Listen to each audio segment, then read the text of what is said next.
How's it going, everybody? Welcome. And yeah, this is gonna be a weird one. Forgive me, Akane. So this is gonna be an odd transition, and it's been a heck of a week. So we finished the Lucia route, and I was preparing for this, but I also understood that going into what's going to be the true finale of this series, which is going to be the split duel something or other. Again, I'm really tried to avoid spoilers, so I don't really know much. I know the next button I'm gonna click, so we're ready to go.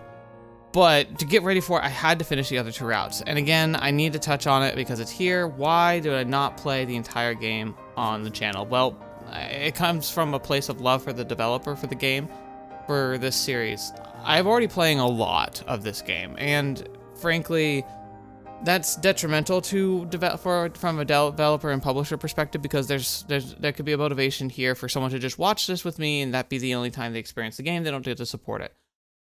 And so my way of mitigating it is to do kind of a halfway thing where I showcase a few playthroughs, I play through everything and talk about it. But when there's a true end, that gets more complicated, and I want to make sure we see it through to the end. I don't want it to just end here, because that's the thing. It's like, what if I played all like the side routes and then just left the big ending? Like, that would be even more painful. And I feel like that's the only, like, those are the two alternatives that we really would have. And so this is my way of bridging that. So what happens here? I played the first few routes that I came across, saving last two, but they are going to be important for the finale of the show. So what we're going to do is we're going to talk about it a bit, and then we're jumping into the beginning of the end. So I'm going to give you some of my surface level thoughts, but very spoiler light about the Akane route and the Shizuru route. So keep in mind, I'm going to be talking about them. I'm even going to showcase some of the slides, as you can see here. I grabbed a few pictures and just little moments that I feel like I can use as the backdrop for while I'm talking about this. But I'm also not going to explain what happens in them. There's some really amazing lore dumps that happen. Each route, I think, had some really amazing lore dumps, but I think the Akane route specifically had some of the most insight, and the Shizuru route had some of the best application, which is really cool. And the thing is, we are going to talk about that, especially as I jump into it. Like, when we go into the next part, like the next few videos we're going to watch, I'm going to, when the time comes, likely talk about everything that's covered in the game until this point. And so this is almost like also a flag if you haven't played the game all the way through, or if it's just been a while since you played through like Akane's and Shizuru's routes. I honestly recommend you play them before we continue, just because I want us all being on the same page, but I also need to make sure that, like, I'm not curtailing that opportunity for you to experience those again. And that's the other idea, is like, yeah, maybe you're rewatching this and you've already played this game years ago, but frankly, maybe jump back in on your own and really kind of immerse yourself in how you feel about it, because that's the thing, is that I almost appreciate that while I didn't cover their storylines on the channel, I actually think in hindsight that might have been the right thing in the long run anyway, because the reveals are so impactful and so specific. I almost feel like they're better experienced in person. Lucia and Chihaya's routes, frankly, I think they're the optimist routes, and they're almost like the traditional visual novel routes. The focus is entirely on the characters, it's entirely on their stories and their narratives, and the world events that are going on are almost more like a cyclone that you're kind of in the middle of, but you're still in the eye of the storm, and Kotarou doesn't really get buffeted by it.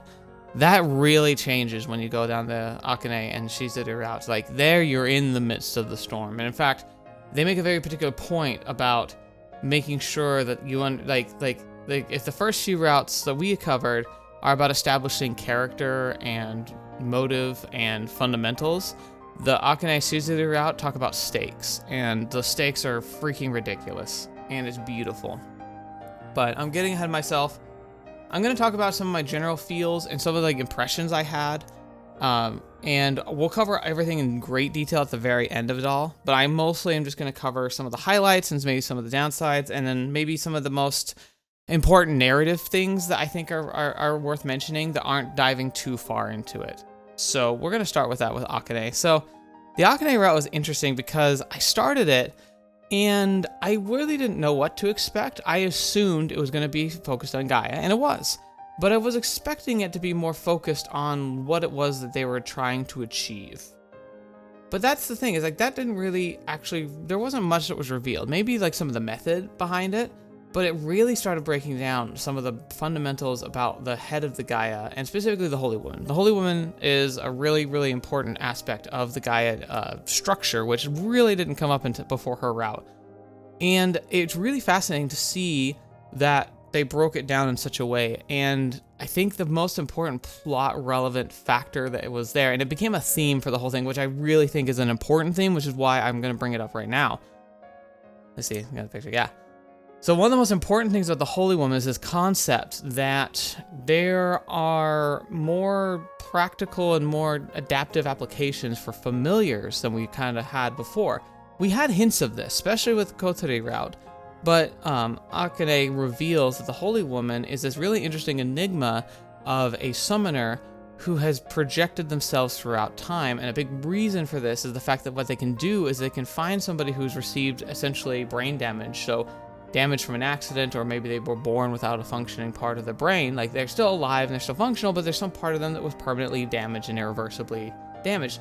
The Holy Woman has the ability to help regenerate those types of pieces, and they almost do it passively and automatically, because what they do is they regenerate a part of the brain as a kind of familiar, using the dead tissue that's present there. And this does two things. Number one, it restores functionality to the brain, essentially healing people. For another, it plants a seed, because when the Holy Woman eventually dies, a kind of imprint or echo is like, in their last moments, is sent to whatever contract familiar they bonded with people within their minds, and it starts transcribing essentially a echo of their personality and memories, stretching back eons, because this has been happening for thousands of years. And essentially that's kind of the core of how the Gaia group was able to come together. And I like it because it kind of parallels what the Druids do. Remember how Kotarou talks about how Druids imprint memories through plants that can then serve as almost like a computer or a vessel of information that's passed down through generations when the new Druid appears, who can manipulate like the well springs. And that instructs them and gives them an interesting and advice, and even gives them instructions and like, hey, you need to do this. Like, you find the key, protect the key. You do, this is how you create familiars, and this is how you do all this, and this is how you like understand these fundamentals. And so essentially what the Holy Woman does is a very physical and very aggressive version of that, because they're using human minds rather than plants, which was really fundamentally interesting to explore.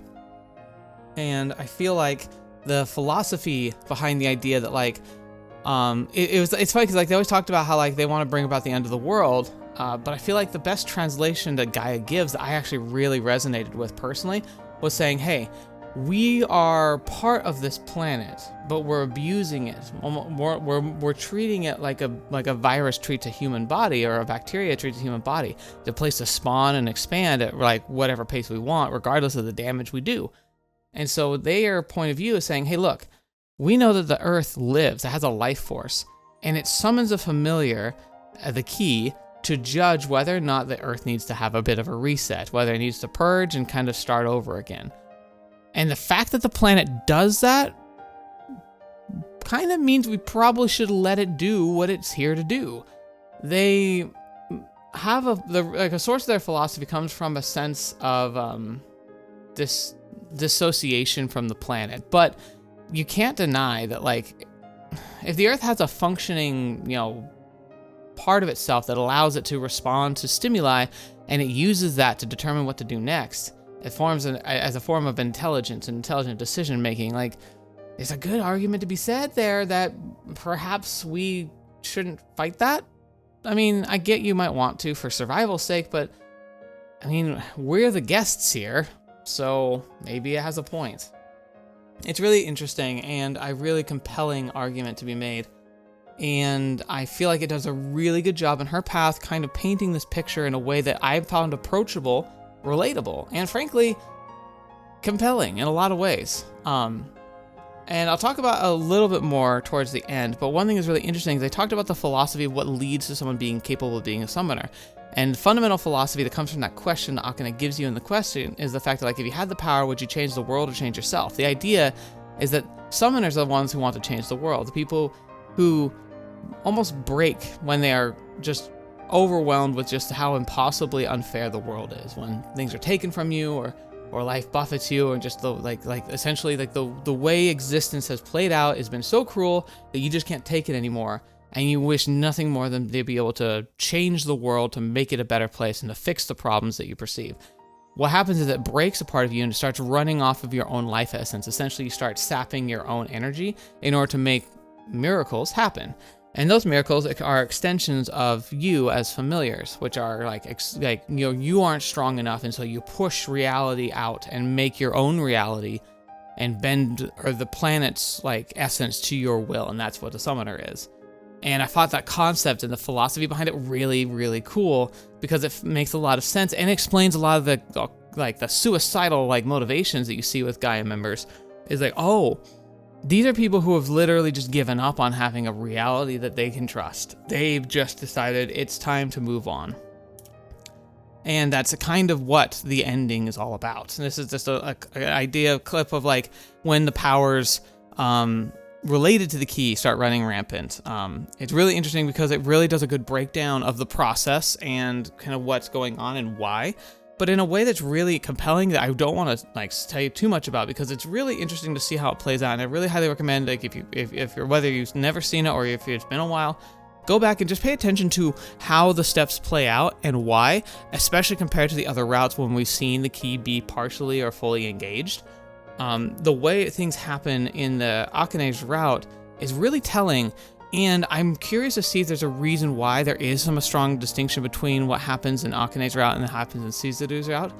I've got theories about it, but I'm curious to see if it's going to play out in a way that's described more clearly.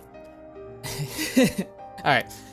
So I guess if there's any last thoughts I want to say about Akane's route, I want to say that one of the things I loved is Akane's route, I feel tackles real life relationships the best out of any route we've seen in the game, where it talks about these concepts and ideas that are very grounded and tragic.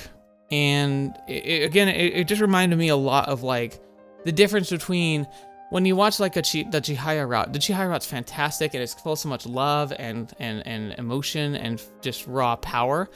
But it also feels almost idealized and sugar-coated, and it feels like a story you're telling. The Akane route feels like something that actually could happen, because that's how relationships are, and I feel like that's a really powerful mechanism to use, especially when you're contrasting it with the other routes. So I feel like I've got a lot of opinions about where the scaling is for these relationships and these routes, and I'm not going to talk about that yet because I want to save that for the grand finale. I have my thoughts here. I've got my notes. I was writing careful notes, so don't worry. We're going to talk about everything in detail at the wrap party at the end of the game, and I'm going to give you all the beans of my thoughts. But I will say that I felt like the route for Akane was very good in a lot of ways.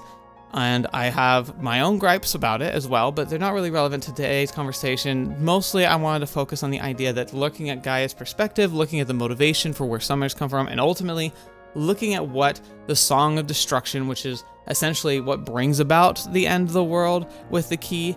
And we've seen it and we've heard it before, but this is the one that really breaks down what it is and why it happens. And it's really interesting, and there's a lot of really cool bubbling theories I have that I think are going to become applicable in the finale, because it really, the way it was being written really was pointing me onward. So I feel like we will have a lot of in-depth discussion with it in the future, and that's why I'm not talking about it too much right now. Now we're going to go to Shizuru, which is here. That's funny because I'm not showcasing all the screenshots I got, because I'm saving a bunch of them for the wrap party, but I have to say there's a lot more for Shizuru than there are for Akane.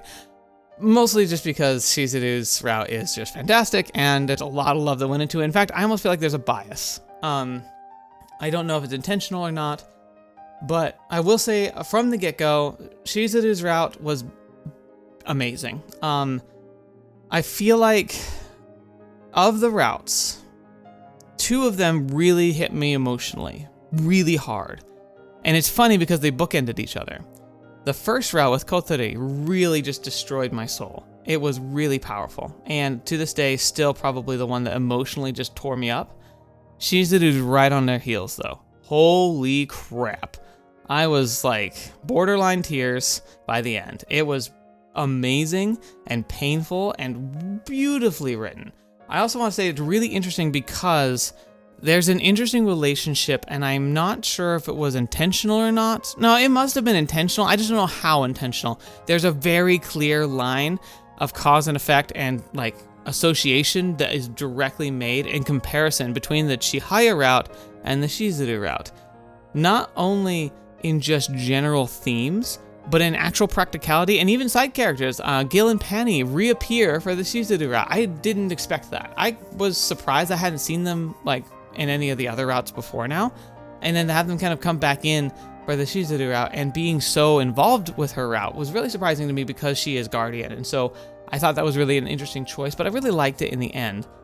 But it also makes sense because you go down this route and explain it with how explaining like why. Here you go again. Shizuru.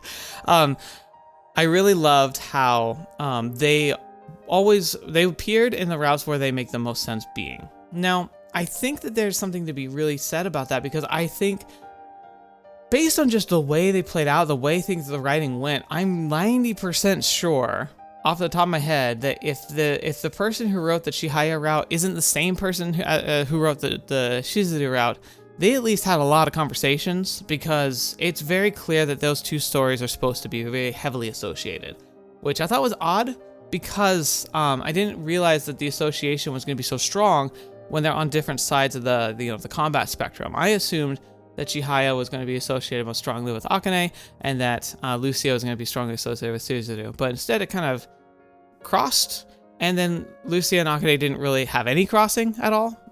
But again, I think there's just something to be said about that makes a lot of sense. And boy, when it comes to like harsh realities, Shizuru's is the harshest. It's not just her story. Her background is super tragic. She's so happy and so it's like depressingly easy to please, if that makes sense. Her story is just so fundamentally built around tragedy that she learned clearly to take joy in the tiniest things in life, and it's just mind-blowingly amazing how practical and how realistic that feels in the end. Her character comes across just right. She's an insanely powerful character, and yet she never feels overpowered. Maybe in combat she feels like she's kind of like this unstoppable force of nature, but at the same time, you know that there's such a fragility underneath there emotionally. It really feels like she's dancing on the edge of perfection versus destruction. And it's heartbreaking, but also heartwarming at the same time. I think her character design is really interesting because, again, I can almost see why some people might have problems with it because she's really young. But you got to remember too, like, she's young, but in the perspective of like their classmates and Kotarou himself, like they're only a year apart in age. They're just young people. So it can be really easy to get caught up in just that aspect of it because she just can feel so much younger.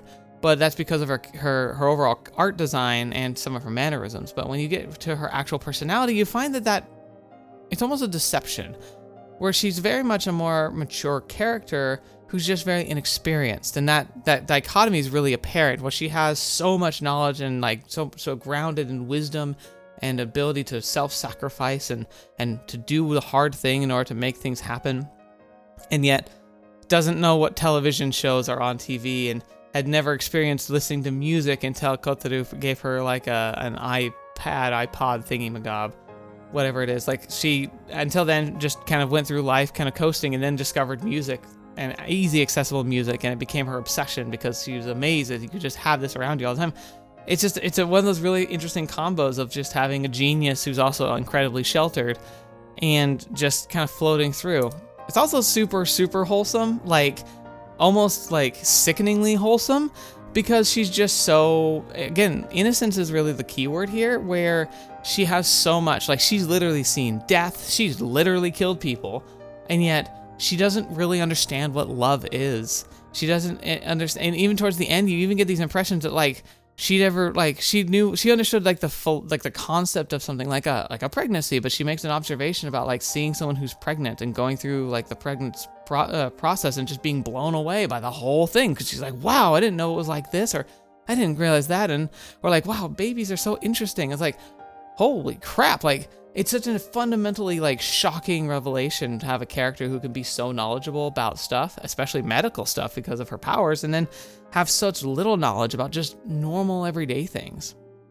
And so you get this really fun blend. And I also really like how, because of her story and background, everyone kind of cheers for her, which means that when Kotarou and Shizuru are kind of like in their budding relationship phase, which by the way starts real fast, everyone's cheering for them.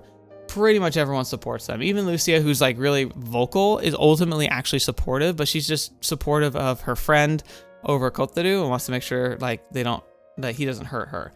It's just super incredibly wholesome. And I also really loved the concept of being able to have what felt like a real relationship. I said that one of the reasons Chihaya was such a great fit for Kotarou was because it felt like they actually had an arc where they like expressed their emotions, they were able to share with each other, they were able to go on a journey where they had to, their relationship was put on test. They had to like understand like the human side of being in a relationship and starting one and how hard that can be. And then this one's interesting because like it almost didn't have to start. It just kind of was, oh, I think I have these feelings.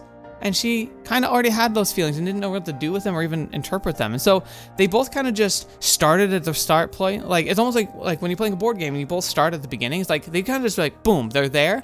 And the whole story was about them just feeling out what that means rather than whether it was real. And I thought that was really refreshing. It can get so repetitive when like half of the narrative is just, do I like them? Do I not? Do they like me? Do they not? When real life tends to be more of a like that initial like, do they like me? Do I like them? Tends to be the shortest part. And instead it's, oh, okay, we kind of are a thing now, but what? Like, are we dating? Should we start dating?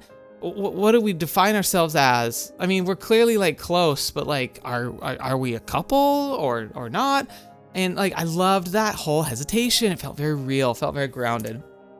And I have to admit that while Gaia is a lot more compelling as a philosophy, Guardian is so much more human, and I loved that. I love the fact that it felt like these are people I actually could see myself hanging out with. These are people who they're the soldiers, they're the fighters, they're the ones that are putting their lives on the line, and they know it.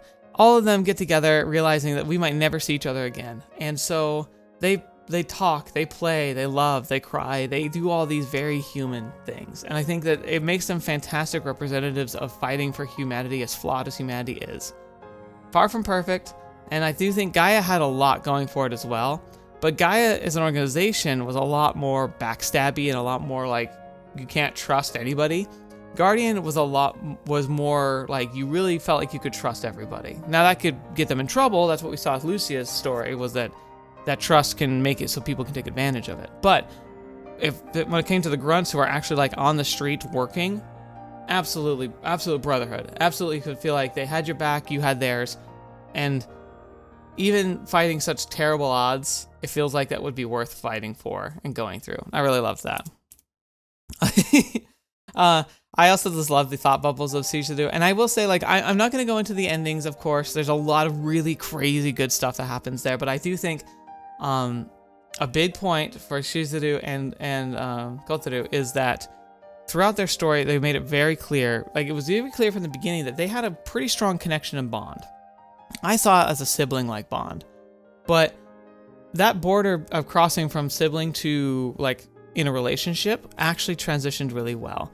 A lot of times the little sister tropey type paths all feel kind of the same, and that always make me feel borderline like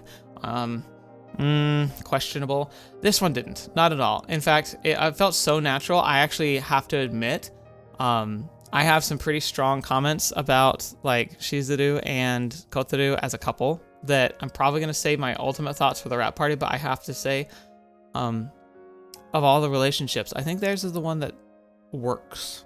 The one that works the best. And I think a big part of it is the fact that they developed not just that, like, it's not just like Kotarou can interpret her feelings pretty well. They developed that. It went from like him guessing and kind of being right, but sometimes being wrong, to them acknowledging that they had a connection and could understand each other on a level that other people couldn't.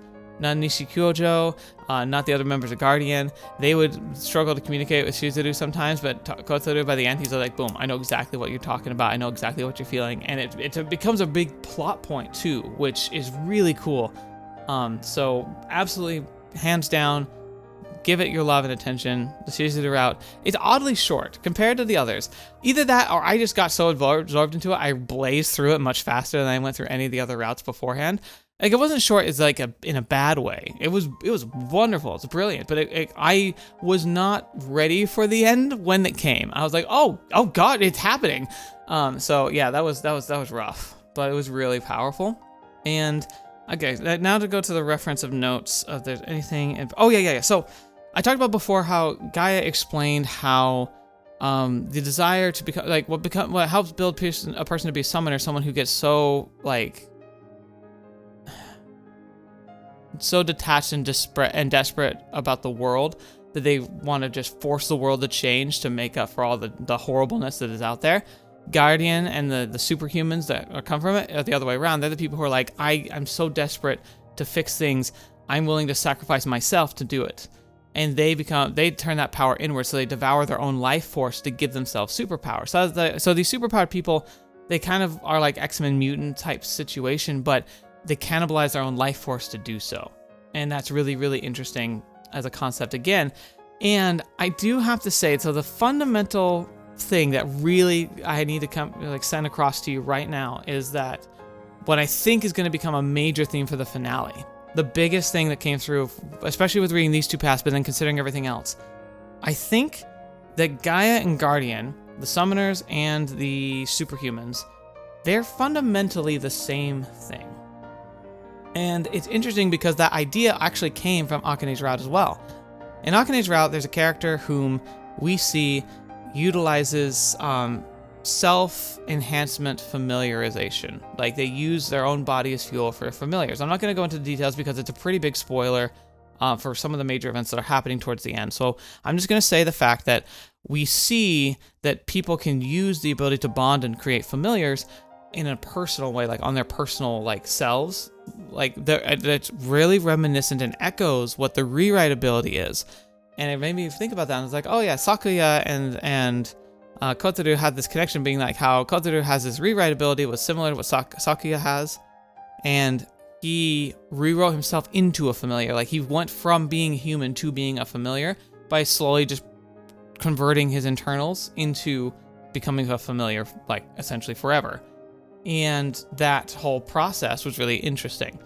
And that's something that gets tackled as a concept in a different way, but again, like I thought with the Holy Woman, and then another instance in Akane's route, and that kind of got my wheels turning. And then we got to the end for the Shizuru route, and again, I'm not going to talk about why, but it comes up again very specifically, and it got me thinking. I was like, okay, so one thing that was interesting about Akane's path is that Akane's route, they're hesitant to work with him and bring him into Gaia at first because he clearly, they say, oh, he's clearly superhuman, he must be like Guardian, that they believe his internal philosophy must reflect Guardian, and so they're hesitant to work with him until he commits to helping them, and then they accept him as a superpowered person, even though they work with primarily summoners. But then they even experiment with his capability of potentially working as a summoner. And the fact that he was able to kind of work with or interact with both was like, huh, that's interesting. And then you get to the Shizuru route, and they have the same issue, but on the other side, where they feel like, oh, he can interact with and respond to summons and familiars. He must be a summoner. And I was like, that's really interesting that they make that distinction, because he clearly has abilities, but like they aren't seeing it that way. And they eventually come around to seeing him as an ability user, but it's funny that they see the antagonist first. And then I got to that wondering, I was like, what if that's what Kotarou really exemplifies? What if he is kind of both? Now, how he got to there and how Kotarou's interference and involved himself in that, hard to know. All I know for sure is the fact that I think that the bridge between the two is not as stark as they try to make it sound, at least from Guardian and Gaia's perspective. I think the philosophy is what ultimately separates them, and that's why there's that distinction. But it seems like it's very possible that those two are actually very strongly associated, and that they can cross that bridge very readily. So I'm wondering if that's going to be what the theme is of the ultimate end, is like crossing of that bridge of the union of the two, and that like Kotarou, for whatever reason, is kind of both. That whether it's natural or artificial, he has the abilities of both a summoner and a superpower person, and that might be the key to figuring out like an actual resolution to all of this mess. And that's really what the story is going to end up being all about, is this concept of, oh, okay, where do we go from here? And that's where the final card comes in, and that's where the main menu comes in as well. Yeah, so we got to the end and we got to this picture here, which I snagged, and we're going to be going to the actual like menu in a second. But yeah, I think Kotarou is really interesting, and like the symbolism of this whole scene, by the way, is a lot more powerful, let me tell you. I think there's a lot to be said about this, and I'm excited to see about it. But the last thing I'm gonna say before we jump in is the fact that there's such a strong connection between the Chihaya route and the Shizuru route. Like, part of me is almost wondering if they're technically the same story. And that's gonna sound really bizarre if you haven't played that recently, so I'm not gonna go further into that. It's either gonna explain it, or I'm gonna have to explain myself in the future. And either way, that's the seed I'm planting for the future, is that there's a chance that those two stories are not just like separated at all, but they're genuinely like the same story. And that blew my mind when I had that thought. I was like, oh, I almost wish that's true, because it would be so cool. Anyway, I think we're about done there. I think we've reviewed all the major bullet points, and I think anything else that comes up now is going to be something I'll bring up, in the story. But I know for a fact that there's two prongs. I don't know much about them, but I know there's two prongs to the grand finale for this entire game. I know that there's probably a lot more episodes to go. Another good reason why I'm kind of glad that we're not covering everything, because this series is already going on for a while and we still have a ways to go. But we're going to start now.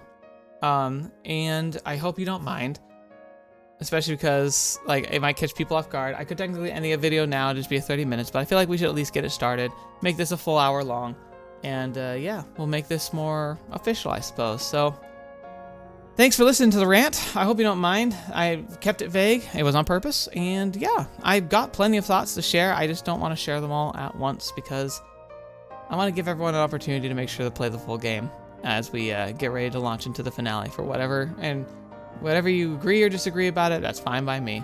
So, all right. So here we are. All right. Without further ado, let's get started. Moon. I love that the menu changed like that. That's so cool.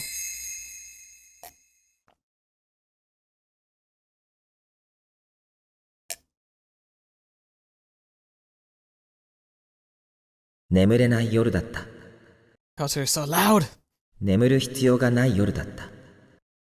Yet somehow that feels completely normal. 部屋の空気は化石になってしまったみたいに、ここには長くいられない。外に出てみることにする。目的地は決まっている気がした。丘、あの丘に行くべきだ。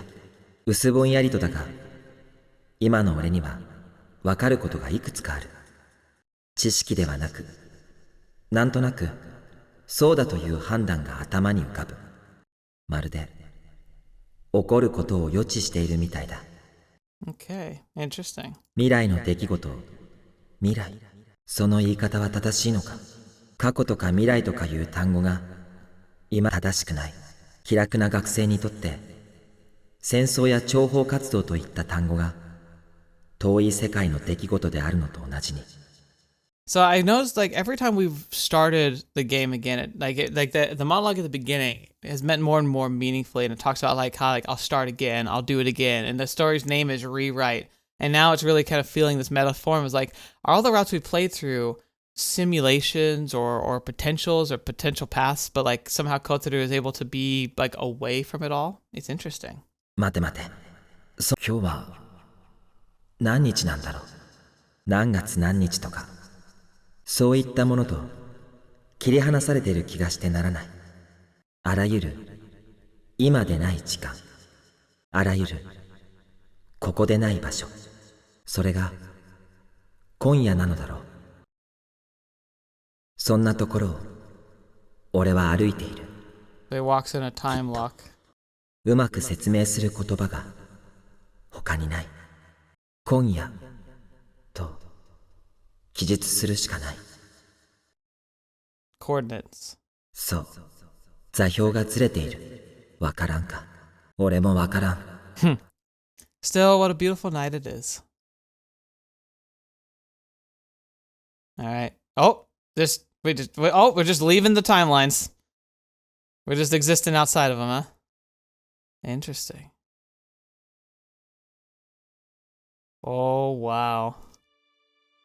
That is pretty. Look at that. Although I opt to take the shortcut along the steep mountain trail, I find it easy going. I arrive at the summit without breaking a sweat. Apparently, my body's been well trained. My physical strength, mental faculties, and intellect are all primed, converging at the apex of their abilities.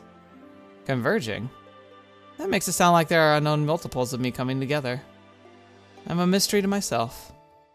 My consciousness seems to waver. It's awfully light, despite it being the middle of the night. I look up at the sky. The night is bright. The pendulous moon illuminates the world in a cool light. Its rays fall upon the black and white daisies that carpet the hill. And there she is, the crest of the hill. The key. Whoa, look at that. She's sitting on like, oh, is that like the world lines, the path lines? Like it looks like she's sitting on a blanket of those world lines. That's interesting. There, scattered across the ground, is something like an unbelievably huge piece of paper. It's spread out bigger than a picnic blanket. Countless lines are layered on top of it like fallen petals. Atop them, right in the center, is a girl on her hands and knees as though searching for something.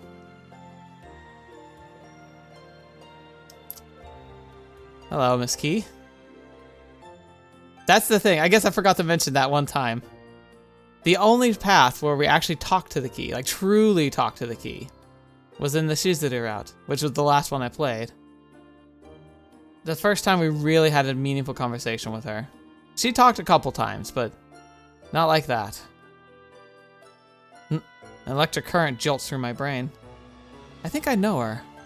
I try to call out to her, but then the world tilts. Everything goes topsy-turvy. I can't tell if I'm falling or already on the ground. Up is down, left is right, forward is behind. I'm falling apart, scattering, diluting. I'm ceasing to be. Yet I have no fear. If I disappear, what of it? I'll simply converge again. Like the moonlit lake, returning to stillness after the ripples have passed. I am a shadow. I understand. This is it, for now. Interesting. So that was happening, really, is the key, like, remember he talked about the key searches the world. What if the key's not actually searching the world? What if she's actually searching world lines? What if she's trying to find the line that's worth preserving? And maybe that's what's going on. Like, the world is being destroyed, but the thing is, like, from a perspective of an outsider where you could jump through multiple timelines, perhaps that's not the evil it felt like on the inside, right? It's like, oh, it's like pruning a tree, where you're just cutting off the branches that are sickly or detrimental to the trunk. It seems harsh and cruel, but it makes for a healthier growth in general. And so maybe that's really what her role is. The role of the key is to clip away the branches that are detrimental that end in disaster and try and forge a path towards happiness. And so when she says that she's looking for happiness or misery, it's not that she's actually just looking for general happiness or general misery or memories that are worth keeping. It's more of like she's looking for the best paths. And we just get caught up in the story of the wake of what happens as she searches these different paths. Interesting. Now then, night comes again. There are different kinds of night. Dark nights, fearful nights, cold nights. Tonight is different again. It's a bright night with a faint warmth to it. Not hot enough to be sweaty, but not cold either. I don't know. Unfortunately, I'm in the it's hot enough to be sweaty phase of, like, our life. The light of the moon and the stars diffuse the darkness, painting everything in navy blue. Beneath the starlight, the town shines like a stage. Oh, okay. Yeah, we're here in Destroyed World, it looks like. The deserted streets are my playground. I hum an overplayed pop song to myself. I loved that song. Yet I can't really recall the name. Everything is hazy. Something's wrong with me. I start to run. My feet pound the asphalt in long looping strides. The straddles lengthen the surrounding buildings that stretch out in the opposite direction as if fleeing from me. In a split second, I've launched myself up a wall and onto the roof. So long as I can find the tiniest foothold, there's no wall I can't scale. Okay, so he's either in a dream or he's in like full peak effectiveness, like his near familiar self. I leap nimbly from roof to roof. My body's light as a feather. I feel like I could fly. When the stepping stone roofs come to an end, I launch myself into the air. I can't fly. My body reminds me of the mass I hold. The languid pull of gravity brings me back to Earth. Gotta go. I'm wide awake now. Head for the place I'm supposed to go. Okay, the girl's there, same as ever. Is she always there, or does she appear only when I come? Is she really here at all? Or is she something else entirely? The unanswerable question sinks like stones into the confused waters of my heart. I call out to her. Hey! She ignores me. Does she not understand human language? No, she must. She has the mental capacity to learn and understand it. She wouldn't take the form of a human otherwise. Very sound logic, actually. This, too, I'm somehow sure of. Some forms of understanding don't require words. What are you doing? Homework, huh? Looks pretty difficult. Is it math? She doesn't respond. It's only the cruelest math. Statistics across potentiality states. Yeah, that's rough, buddy. Doesn't even look at me. You're a girl of few words, huh? What's that? I try to get a better look at the complicated diagram. But something covers my eyes. Ah! Pulling it away, I see there's a scrap of fabric, maybe a ribbon. Where the heck did this come from? Before I can get a better look, it slips out from between my fingers. I don't even feel the friction. It's as smooth as silk and water trickling over my skin. Oh, hi. The girl stares at me. She runs her expressionless eyes over me, scanning from head to toe. It feels like she's looking right through me. Her eyes are strange. I can't find any trace of humanity within them. She may look human, but inside she's something else. You're very powerful. Yet, strangely, you don't feel that far removed from me. It's hard to explain. The girl says nothing. She remains motionless. She doesn't even blink. She stays as still as a statue, not making a single unnecessary movement. A heavy silence settles over us. The air solidifies, wax-like. My lungs struggle to pull in air. I'm the first one to cave. I open my mouth, hoping to break the silence with a witty comment. But before I can, the girl's mouth moves like a ventriloquist dummy's. Okay, well that's disconcerting. It's the first time I've heard of her voice. The bizarre sounds reverberate through my brain, incomprehensible. Then, at next instant, pain lances through my skull. Unable to bear it, I desperately press my hands over my ears. Again the pain comes. Even with my ears covered, it doesn't abate. Her words seem to come not through the air, but directly into my brain, injecting themselves like a fast-acting poison. Stop, it hurts! Ah! Never before have I heard words with such power. Unfamiliar language is packed with information. The secrets woven in are like a poison, too much for my untrained mind. I stagger on my feet, trying to run from the pain, but only end up moving closer to the girl. So something flicks like a switch. Oop! Bam. Huh? The sky revolves. Below me, I see a hill. There, my body's splayed out on the ground. My body has no head. Oh. Oh no. Been severed at the neck. A strange liquid shimmering green, red and green flowing from the opening. That's also strange. Oh, the aurora. This can't be. I pass out before I hit the ground. From my perspective, I awaken an instant later. I reach up and massage my neck. There's no wound. Of course there isn't. I dispersed and converged, just as the moon's reflection restores itself after the water is disturbed. So long as the moon remains in the sky. Strange. That's the word for it. How weird. It is what it is. Perhaps there's no reason for it. My existence here is nothing more than a consequence of something else. I am a reflection. I'm convinced of this. Which means my fate is not mine to choose. like the moon on the surface of the lake. It's cruel for a reflection to have its own consciousness. Or perhaps I only think I have my own thoughts when in reality they're flowing a predetermined pattern. That's a little meta, it is. I could ruminate on it for an eternity without getting anywhere.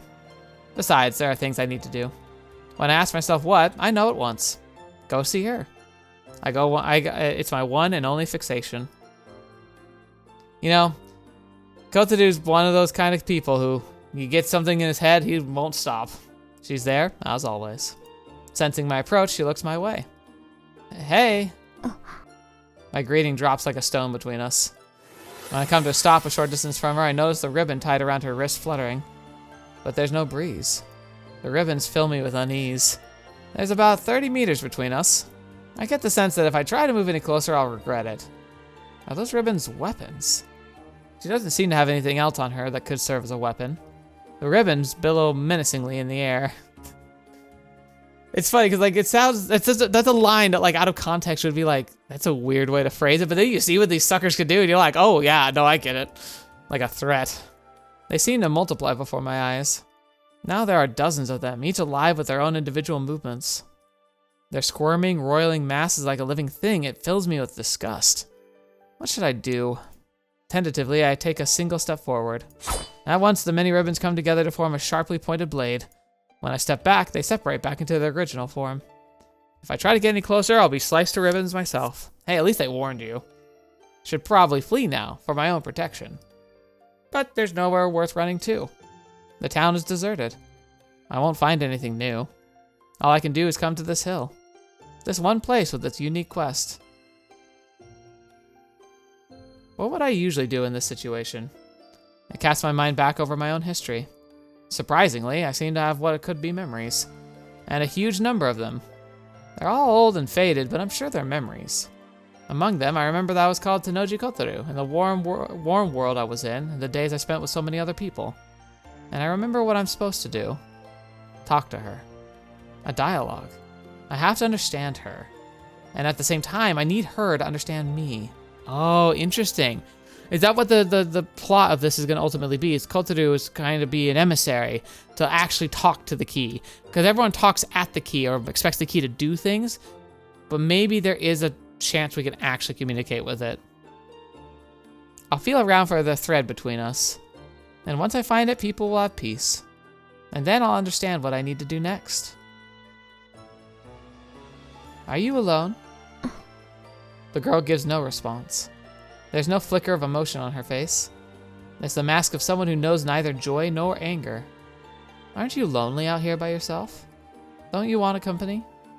Don't you feel like you want to talk to someone? Come on.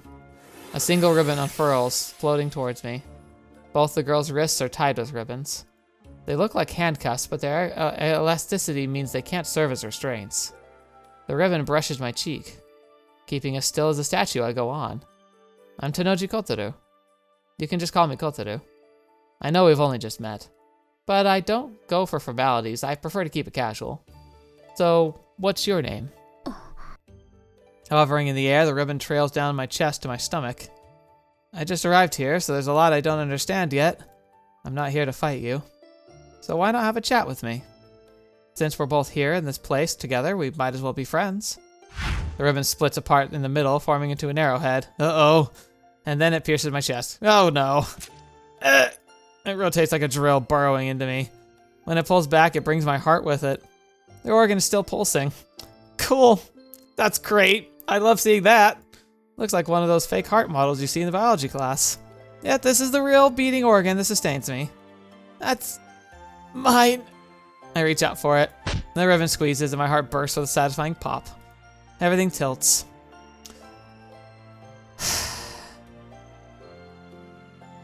My memories are clearest right before I awaken. But as soon as I wake, they become hazy.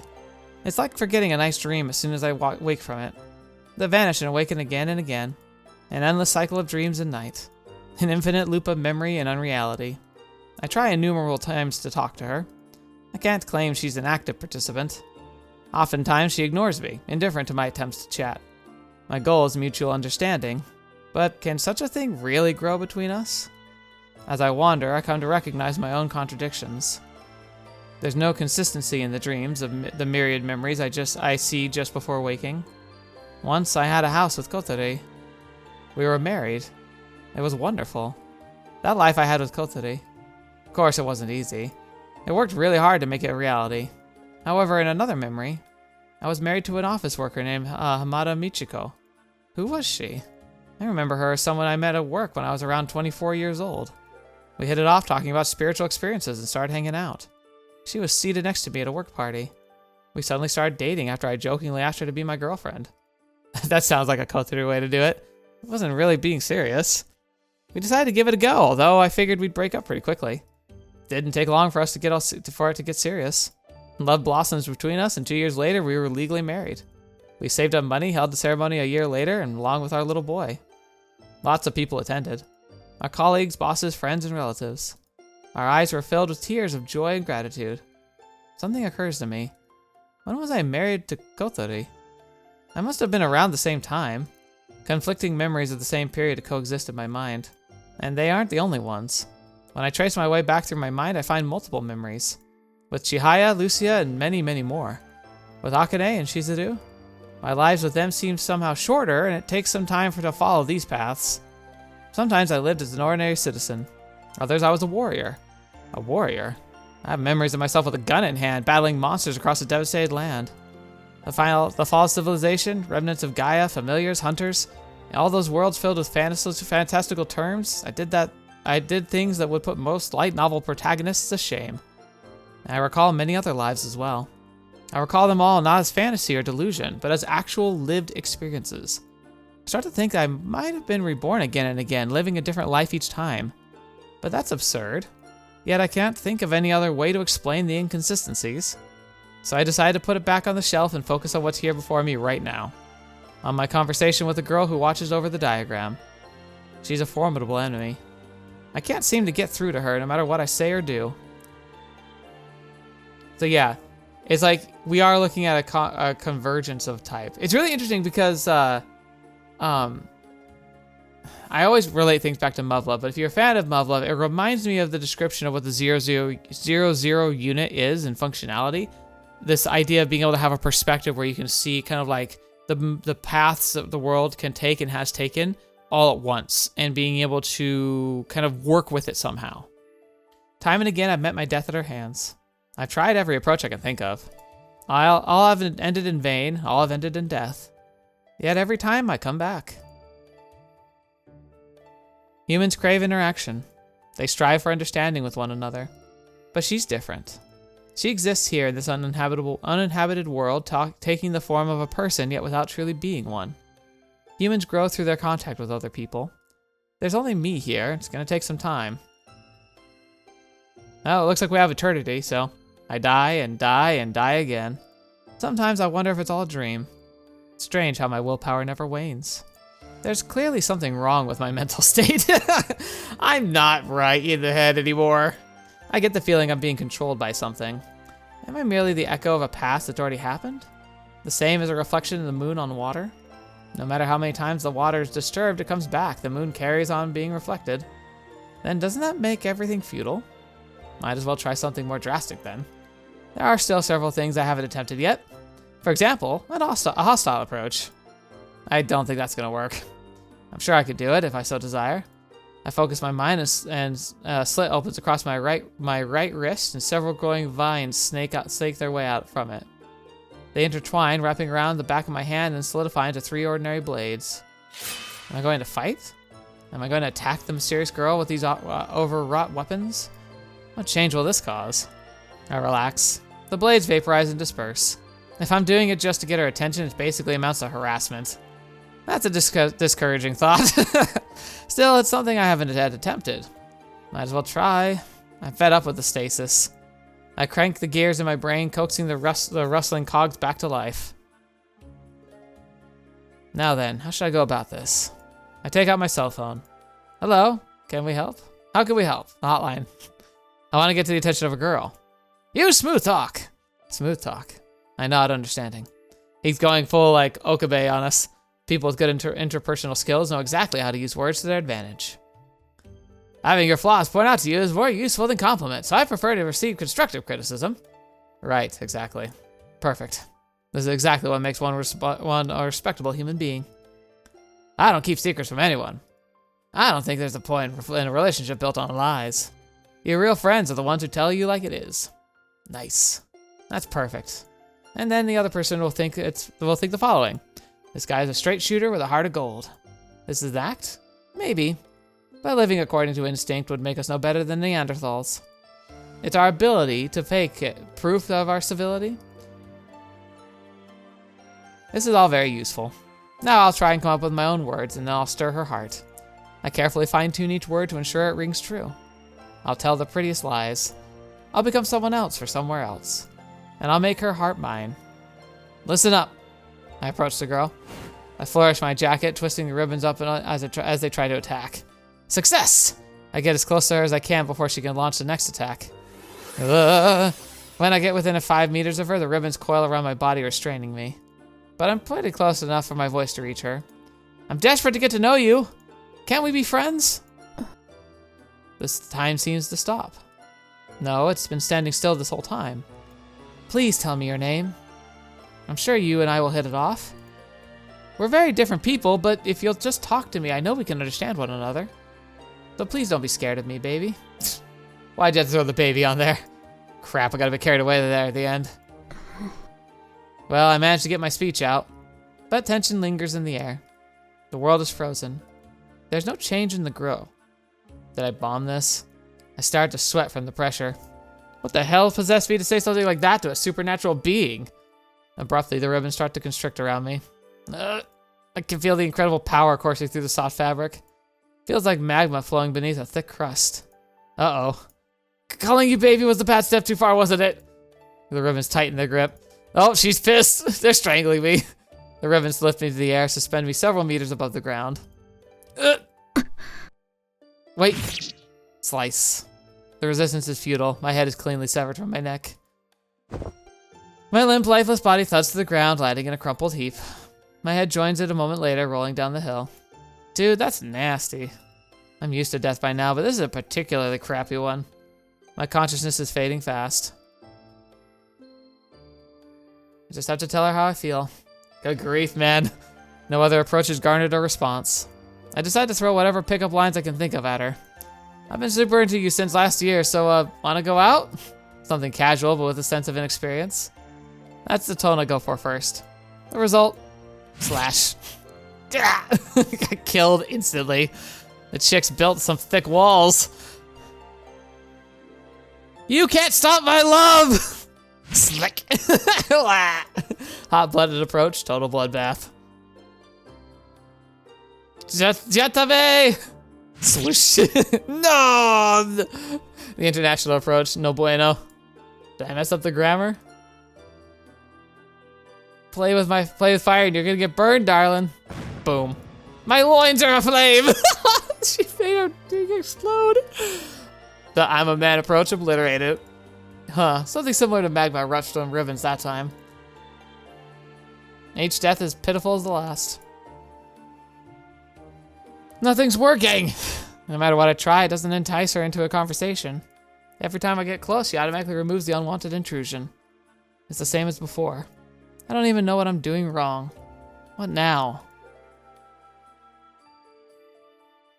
I decide to do the only thing I can, watch and wait. You could say I'm out of the other options.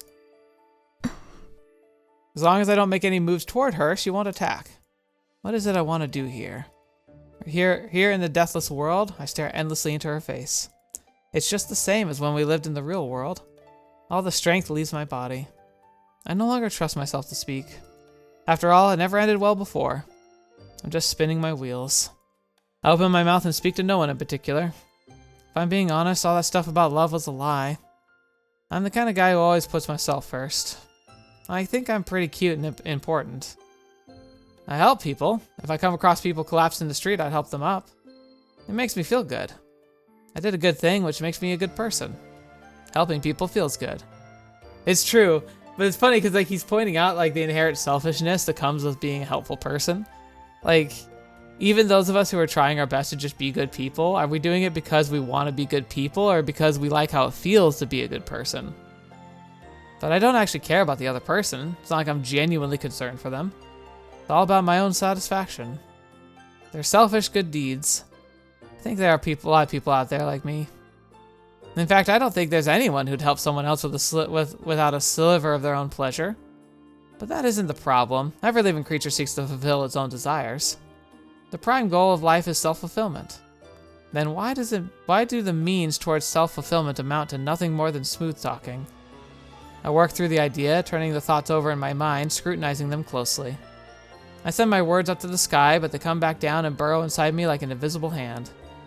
Because we want to be acknowledged by a community. We want people to praise us, to like us. We want to be popular, fussed over, and valued. We want to belong. Amen to that. Huh. So that's how it is. A bud blossoms in my chest. A foolish flower blooms. A sad yet comforting confession feels like penance. Tears spill from my eyes unbidden. I wanted to make something of myself because I realized how lacking I was. I was scared of losing everyone. Scared of being left alone. That's why I joined the Occult Research Society in the first place. God, I'm such a loser.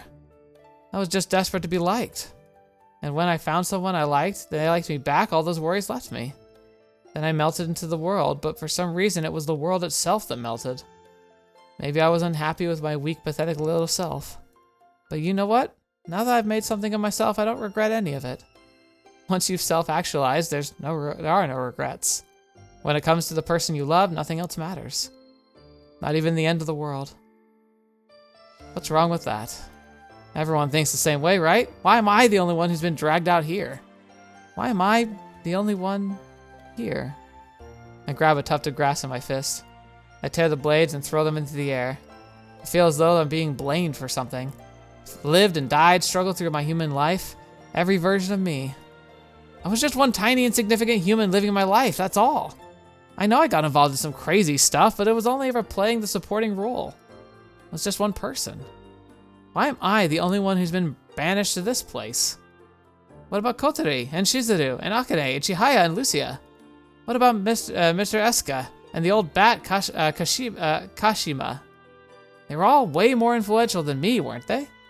Why couldn't they be left out of it? I clutch my head in my hands. I'm pathetic. But who gives a crap?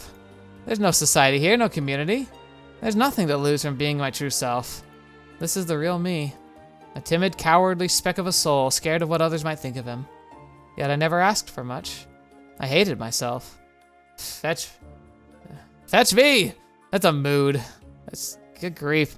He's really pulling back that curtain, isn't he? I have to admit, I really relate with a lot with what he's saying here. It's like a lot of the things you do, that I do, the way I behave, the way I analyze and think about the way I talk about stuff, the way I talk and interact with other people, even my own confidence feels like a shell. Something I pull over myself to kind of protect myself. Because there's a part of me that just feels, I don't know if I hate myself. That's a bit harsh. I think at times I have. But I do sometimes, I hate the flaws, and sometimes when I reminisce about my past or my memories, I sometimes cringe at my own like incompetence or just foolishness. I hate my flaws. I hate the mistakes I've made. They made me who I am, so I understand that there's like a lot of illogic, there's not much logic to it, but there's also just a fundamental truth of it, is that there's parts of us, at least parts of me, that I really don't like. I wish that could be different. And yet, if they were, I wouldn't be me, and so maybe I wouldn't actually wish that. But it doesn't change the fact that there's parts of all of us I think we all hate about ourselves. I hated myself so much I could cry. I wanted to change, but it just stayed the same. I wail. I want to disappear. I don't want to remember my many lives. Those lives were nothing more than stopgaps, each one tiny, pathetic, and empty. Suddenly, I realized that the girl standing before me. I? Huh, you want to kill me again? Go ahead, kill me, terminate me for good. Make it so I don't have to think anymore. Send me back to nothingness. Please. The girl says nothing. She simply looks down at me with cold, unfeeling eyes. There could be a hint of disdain in there. There's nothing left in me. No fake smile, no manufactured words, no performative expressions of love. I've lost it all. What the hell? What the hell are you? Oh, a clear sound. Cracks appear across the fossilized surface of my brain as something new starts to sprout. Flowers. Buds unfurl inside my skull. Repulsive, disgusting blossoms. Their petals undulate in nauseating waves. I feel sick. Flowers and plants are gross. Animals and bugs and bacteria are weird and creepy. The earth is dirty. Who the hell even described it as beautiful? Open your eyes. It's not beautiful at all. There isn't a single beautiful thing on it. Everything is self-serving. Filled with hideous arthropods and disgusting, slimy annelids. And humans, the apex, they're not beautiful. They can all wither and die for all I care. Ugh. That's what she thinks. My brain is transforming. The channels are reforming, creating my new bypasses. My intelligence and comprehensive faculties are improving. At these close quarters, I can finally see into her eyes. The dark pupils are swirling vortices of tight, concentric circles. They clearly show she's something other than human. Did you say your name was Kagari?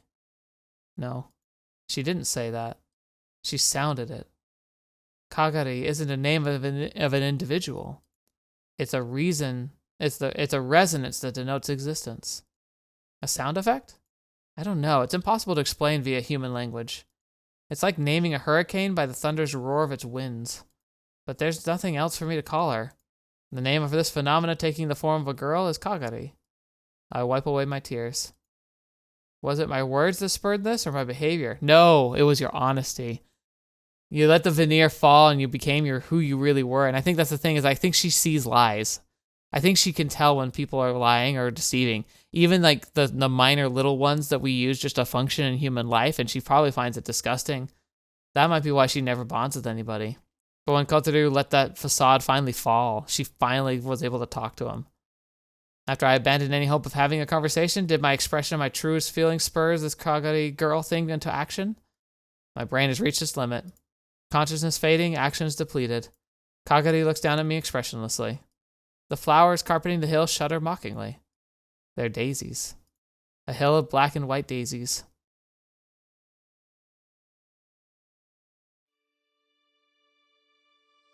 Okay. I think we're going to end here.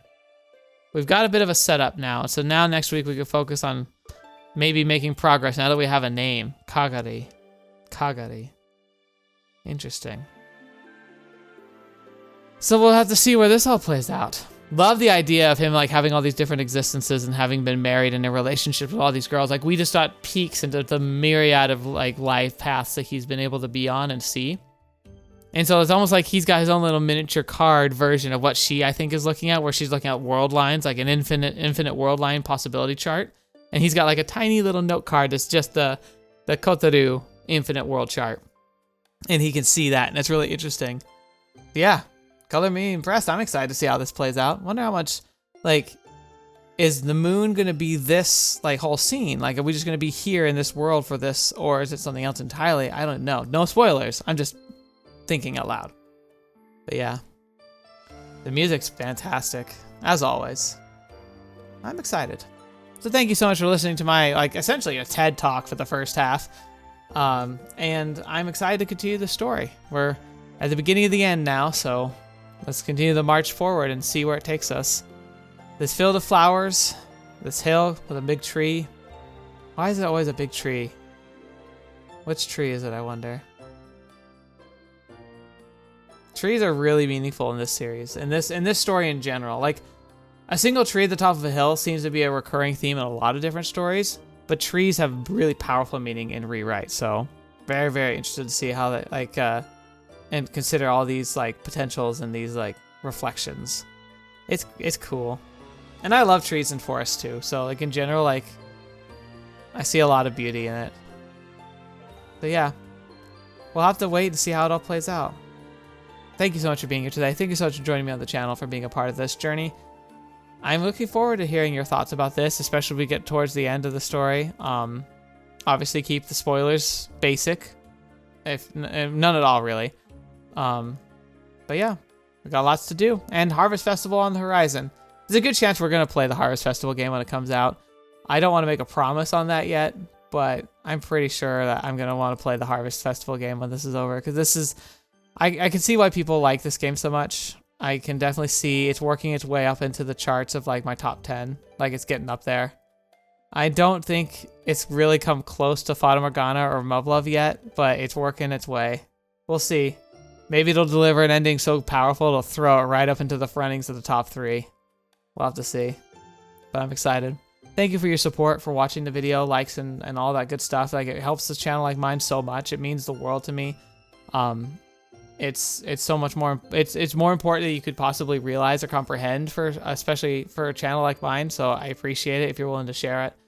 To those who are supporting as patrons and members directly, you're amazing. I don't deserve your support, and I just hope I can do what I can to make it feel like you're getting what you feel it's worth out of it. So thank you. I really do appreciate it, and I hope that I can live up to your expectations and bring content that's worthwhile that you want to keep supporting from here for the foreseeable future. I'm in a very reminiscent mood right now. It's very, like, I want to go and, like, curl up and just, like, I feel like I'm going to have, like, an interesting dream tonight. Does that ever happen? That's really weird. But yeah, it's about time for me to go do that. So thank you so much. And until next video watching me, I've seen me next. I'll see you there.